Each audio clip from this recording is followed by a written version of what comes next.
Welcome to episode 1 of The New World of Money. My name is Anthony Gonzalez, and I will be your host for this series of informational videos regarding various things that have to do with saving money, protecting your money, and using insurance technology to not only grow and protect your money, but to eventually be able to receive a tax-free income for the rest of your life. This is one of the things that we do at FEG, and I want to give you a good understanding of how that is done. So this is going to be a series of short, maybe 15-minute long videos that will approach various subjects within the realm of saving and finance. So let's get started. Obviously, this is going to be about savings, and we're all wanting to save. This is the one thing that we know we need to do. And the older we get, the more we realize we have to save. The problem is that most people don't save. And there are all kinds of circumstances that come around that prevent us from saving. Many of us have fallen into the comfort that if we work for a company that has a 401k and they take the money out pre-tax, then we are saving, and we're saving what we can, and we don't even see it. So it makes it much easier for us. It's just like income taxes. When we don't see them taking the income taxes out of our paycheck, we don't notice it until the end of the year when we may have to pay taxes. It's exactly the same way with just saving money. And so we're going to go through all the various ways of saving, but I just want to address the concept of saving today. Every one of us know the story of the ant and the grasshopper. Or if you don't, I'll go over it very quickly. The grasshopper, the ant, was laboring constantly. That was during the summer, and all he's doing is dragging fruit and grain and all kinds of edibles into his hole in order to prepare for the winter. And so he works. He's a workaholic. But the grasshopper is just plain, oh, it's a beautiful day. Why are you working so long? Why are you working so hard? You can save, but don't go to such excess because, and the ant says, well, the winter is coming. And while I'm going through this excess now, when the winter is here, I will be very warm in my little hole, and I will have plenty of food to last me through the winter. However, you're just playing around. You're not saving anything. And so when the winter comes, what are you going to do? Well, of course, the story is that when the winter came, even though it was beautiful and he had plenty to eat during the summer, when the winter came, the grasshopper came to the hole of the ant asking for help because he was freezing to death and he had no food. But the ant had stored only enough food for himself and his family through the winter. And he didn't have enough to give to the grasshopper, who would have eaten 3 times as much as any one of the ants. The lesson is obviously clear. You can play around and fool around and everything else, and all of a sudden you realize, oh my God, I better start saving, but then it's too late. You can't save enough because it takes a much greater amount to save when you're older than it does when you're younger. And the younger you are and start to save, the less you have to save. So the story of the ant and the grasshopper, that's an Aesop's fable. That comes from the ancient Greeks. So this whole concept of saving and of protecting yourself in the future has always been with us as human beings.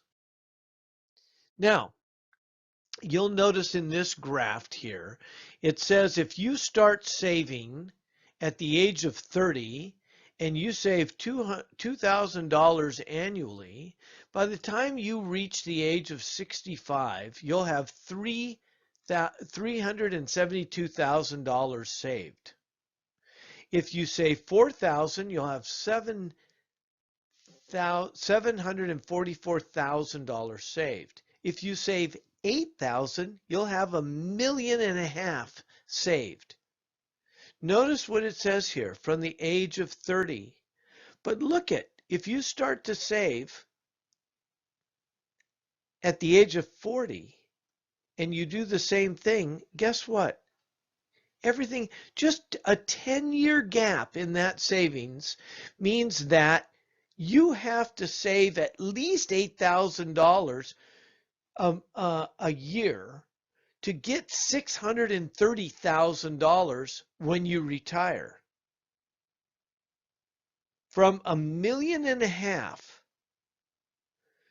to less than half of that money, and you're having to save even more money to get less.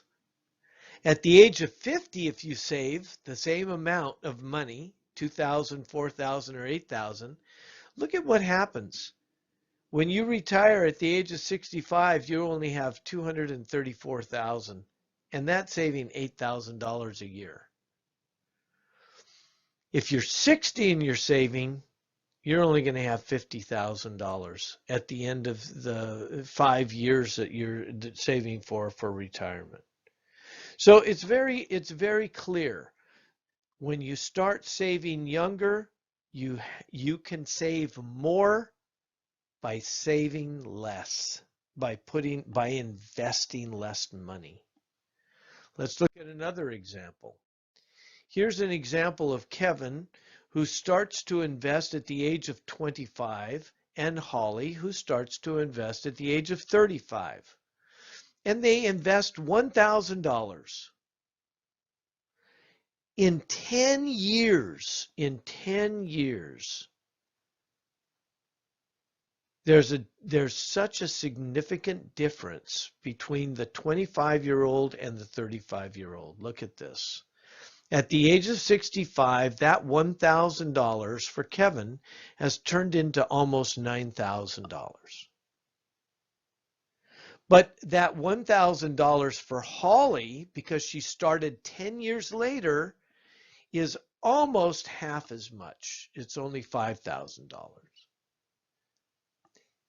Imagine this. This is the difference. So please, please, please, please start saving now. I don't care how much money it is, how much you have, how much you can invest, whatever it is, start saving now.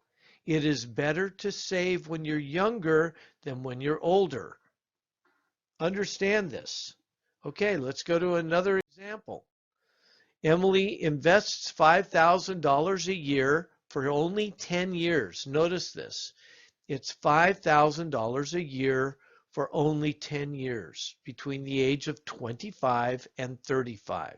She has a total investment of $50,000. At the age of 65, that $50,000 that she invested during that 10-year period has turned into $602,000. That's a 10-year period between 25 and 35. Now, if she continued to save, if she continues to save over those years between 25 and 65, she will have millions of dollars saved, because she's saving only $5,000 a year, but it's compounding terms of interest. Look at the interest rate is 7%. And actually the interest rate, if we just take it all together, for the last 25 years has been somewhere in the vicinity of about 9.5%. So this is just a low estimate of how much money can be made during that period of time. Now, look at Ben. He starts at the age of 35, and he has to go for 30 years in order to save the money. And he's putting in not 50,000, but 150,000. And at the end, he only has 540,000 as opposed to 602,000. He's saved for 30 years. He's tripled the amount of money that he has saved. But because he started 10 years later, he only has 540,000, 62,000, give or take, 60,000 less than Emily had when she started at the age of 25. Get it? Do you see how important this is? Do you see how significant this is? 50,000 or 150,000? 10 years or 30 years of investment? All right, let's look at this from another perspective. How much money do you have saved in your savings account? Look at what we've got. 34% is 0%.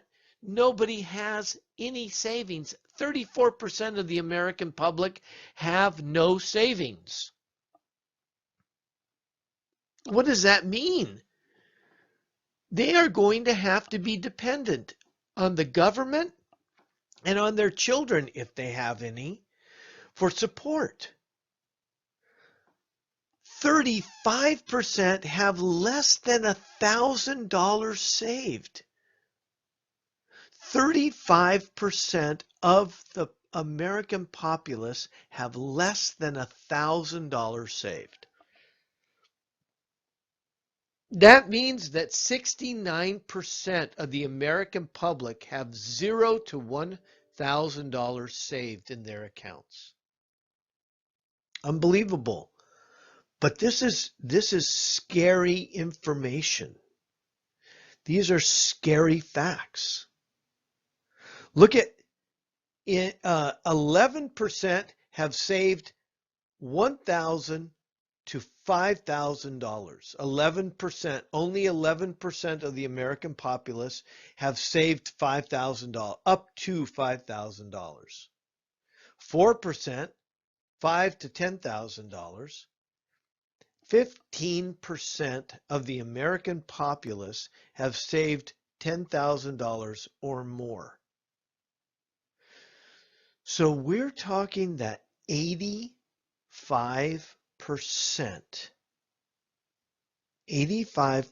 of the American population has saved less than $10,000. They have less than $10,000 in their savings. You cannot do this to yourself. You must be a part of the 15%. Because if you aren't, you're going to be so humiliated. At the end of the day, you're going to be so humiliated and dependent upon your children and the government. Do you want to be dependent or do you want to be independent? Here's another statistic. Women are less prepared for retirement than men. 38% of women do not have any retirement savings. 30% of men have no retirement savings. Of all the savings, only 9% of women have saved $300,000 or more. But 16% of men have saved $300,000 or more.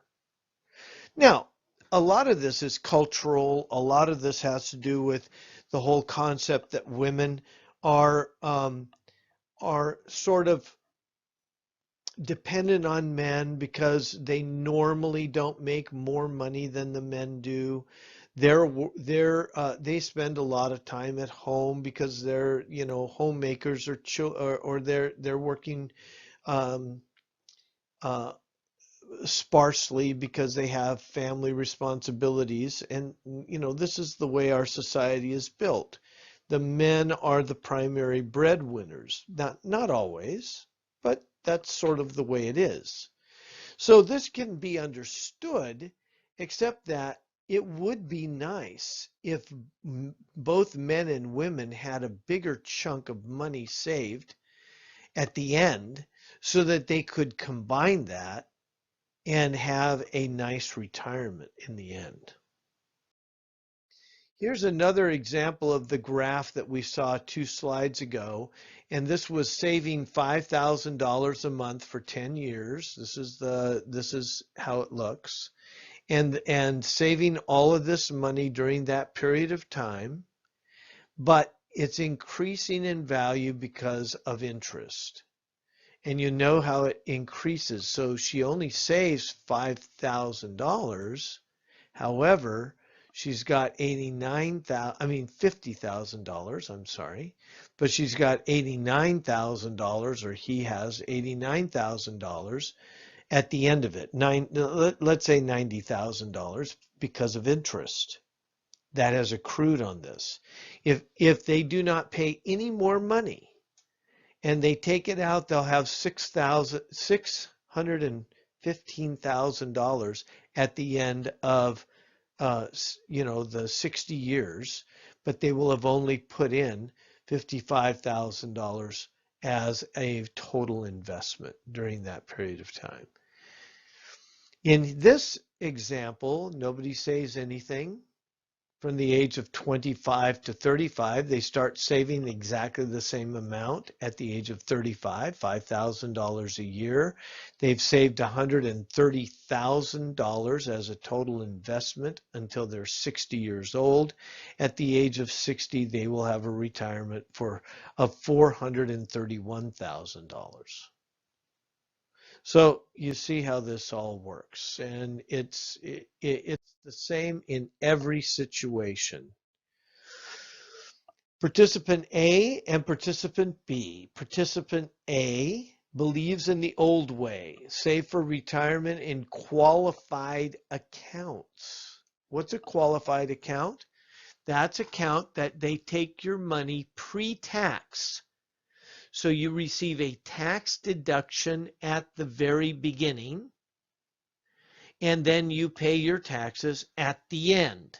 So you've got 97,000 annual income. So this guy's got a 97,000 annual income. That's a good income. He withdrawn from his 401k is 129,000 because why? He retired with a let's say $100,000 a year annual income. To get $100,000 a year annual income in retirement, he has to take out $129,000 from his 401k. And then they'll take out $32,000 in taxes. In 9 years, by the age of 74, he's already run out of money. Taxes, taxes, taxes, taxes. Look at how much taxes he's paying. Now, participant B does the new way. What does he do? He has a $97,000 annual income, lifetime. When he retired, he had $97,000, but he was saving over the years in tax-free accounts, non-qualified accounts. In other words, he paid his taxes up front before he saved the money. And now he's taking out his income on an annual basis from those tax-free accounts, and he's taking them straight out as $97,000 a year, and guess what? He dies at the age of 100, he will have received $3 million. $3 million and almost 35, $3.5 million. And it was all tax-free money. Tax-free. Tax-free. This is what we want. This is what we do. We analyze your situation and we give you a tax-free retirement. That tax-free retirement is of the code, the IRS code 7702. So the IRS has several different ways of saving. You can save in an IRA. You can save in a Roth IRA, which saves your money tax-free. But remember, it's after-tax money that you save. It's not tax deferred, it's after-tax money that you save. Then you have 401ks and you have the 7702. The 401k is the one that all of us know, but look at what happens. You get it tax deferred, but your distributions are not tax-free. In the 7702, they are tax-free. You have a limit to what you can contribute to these accounts. You have no limit to what you contribute to this account. And I would show you how that works when we have a sit-down consultation. All my consultations are free. There's a penalty if you withdraw money from the IRA and if you withdraw money from the 401k before the time of distribution that you have to take at the age of 70 and a half. Now with the Roth IRA, you can take it out. There's no penalties. No required minimum distribution. Well, you do have a required distribution here, and you do have a required distribution here. You have to take out a minimum amount that the government tells you. You have to take out 4% or 4.5% or 5% depending upon how old you are. Whereas with the 7702 and the Roth, you don't have to take that out. Additional tax-free death benefits? No, there's none. There's no tax-free death benefits to the IRA, the Roth, or the 401k. Your beneficiaries of any of these will have to pay taxes on the money that they receive. No investment management fees? No, wrong. IRAs, Roth IRAs, and 401ks are terrible when it comes to fees. And there are a lot of hidden fees. So you end up paying anywhere from 1 to 3% fees on these accounts. Whereas with the 7702, there's one small fee. It stays and it reduces as it gets as you go along in the process. The longer you have this particular investment package, the smaller the fees you have to pay. This is not the case with these. Well, we've come to the end of our instruction. I hope that it was beneficial for you.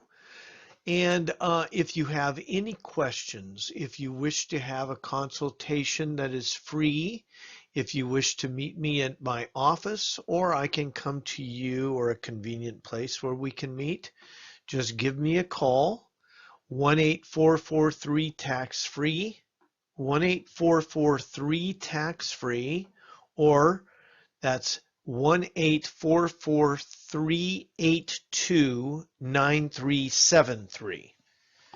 And you can always go to my website, which is taxfreetomorrow.com. That's taxfreetomorrow.com. I will talk to you soon. Bye.